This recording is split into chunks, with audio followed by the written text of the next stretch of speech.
Bom dia, pessoal, tudo bem? Hoje eu vou ajudar vocês a relembrar um pouquinho da disciplina de matemática. Nós vimos uma forma de juntar quantidades para que nós possamos estar somando. Dessa forma, nós podemos somar vendo quantidades iguais, divididas em grupo. Então, por exemplo, se eu percebo numa festa onde tem 10 mesas e cada mesa possui 4 cadeiras, essa forma é uma forma mais fácil, uma forma que me facilita saber quantas cadeiras tem. Porque se eu sei que tem 10 mesas, então eu sei que eu preciso somar 10 vezes essas 4 cadeiras para que eu saiba o resultado. Essa forma de calcular facilita a soma para que nós saibamos a quantidade, e principalmente em quantidades grandes, né?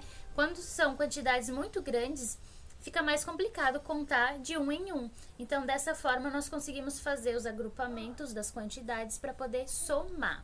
Nesse sentido, nós também vimos a questão do triplo e do dobro. Então, o dobro é sempre quando você soma duas vezes um número. Então, por exemplo, o dobro de 3 é 6, o dobro de 6 é 12. Então, duas vezes aquele mesmo número, um número igual, quer dizer que é o seu dobro.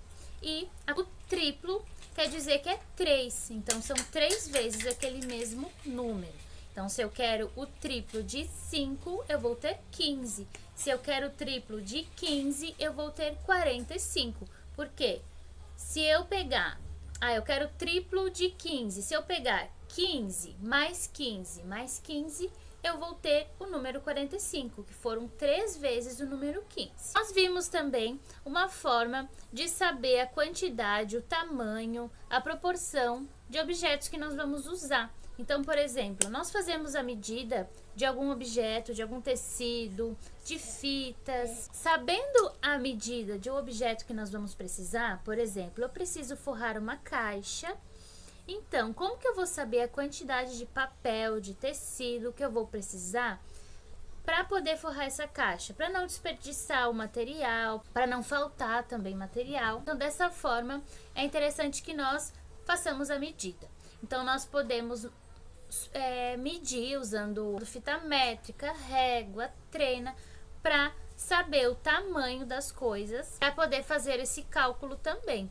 Esse cálculo também serve para ambientes, né, para lugares, campos maiores, para ruas, para casas. Então, essa medida em metros e centímetros ajuda a saber a distância, ajuda a saber o espaço, o local que nós vamos utilizar. Nós também vimos uma forma de decompor os números, de forma que nos auxilia a saber qual é a quantidade de centenas, de dezenas e unidades que possui naquele número, quanto nós fazemos a soma. Então, quando nós decompomos um número, por exemplo, eu preciso decompor o número 237. Então, para eu decompor esse número, eu preciso separar as partes desse número. Então, eu preciso colocar o 200, que é a centena. Então, eu vou ter duas centenas. Preciso colocar o 30, porque dentro deste número eu tenho 30, número 7, que são as unidades. Então, eu vou decompor dessa forma: 200 mais 30 mais 7, para poder chegar no número 237, né? Dessa forma, nós vamos decompor ele para saber exatamente quais são as partes que compõem esse número. Também vimos um pouco de a quantidade que cabe nos recipientes.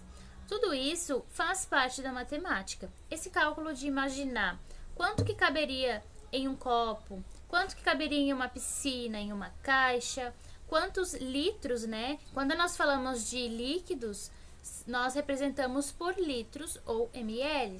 Então, dessa forma, nós podemos imaginar, nós podemos fazer o cálculo também quanto que caberia em cada recipiente. Então, quando eu tenho um recipiente que tem 1 litro, por exemplo, eu já consigo imaginar quais são os tipos de líquido que cabem ali. Se eu tenho outro recipiente que eu posso medir, então, eu tenho uma jarra que cabe 1 litro e eu tenho uma garrafa com 5 litros de água. Então, quantas vezes eu vou poder encher essa jarra com a minha garrafa de 5 litros? Então, isso já me ajuda a ter uma noção do quanto cabe, do quanto vai sobrar, quantas vezes eu vou poder usar esse recipiente, a quantidade de líquidos que eu tenho. Então, são várias possibilidades que nos mostram em relação ao quanto vai caber. Iniciamos também um aprendizado sobre a forma de diminuir as quantidades na matemática. Porque para nós descobrirmos quanto que sobra, qual é a quantidade que sobra, nós precisamos fazer um cálculo de diminuir, de subtração. Então, nós precisamos tirar, né? Sempre quando nós precisamos diminuir, é tirar uma certa quantidade. Então, se eu tenho 10 sapatos e eu doei 6, a quantidade em que eu fiquei é o resultado desse cálculo, porque eu tirei 6. Então, o que ficou para mim é o resultado, é o que ficou depois que eu retirei uma quantidade. Então, vamos dizer que 10. Tirando o 6, menos 6, sobrariam 4. Então, a quantidade que sobra é o resultado desse cálculo. O material dourado nos auxilia muito nisso, porque ele é algo concreto que nós podemos contar, né?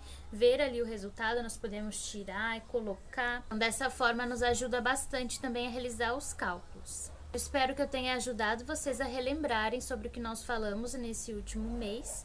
Novamente, qualquer dúvida vocês podem estar entrando em contato comigo. Façam com bastante tranquilidade a atividade, tá bom? Vocês são capazes, vocês conseguem. Então, tenham um ótimo momento e até amanhã.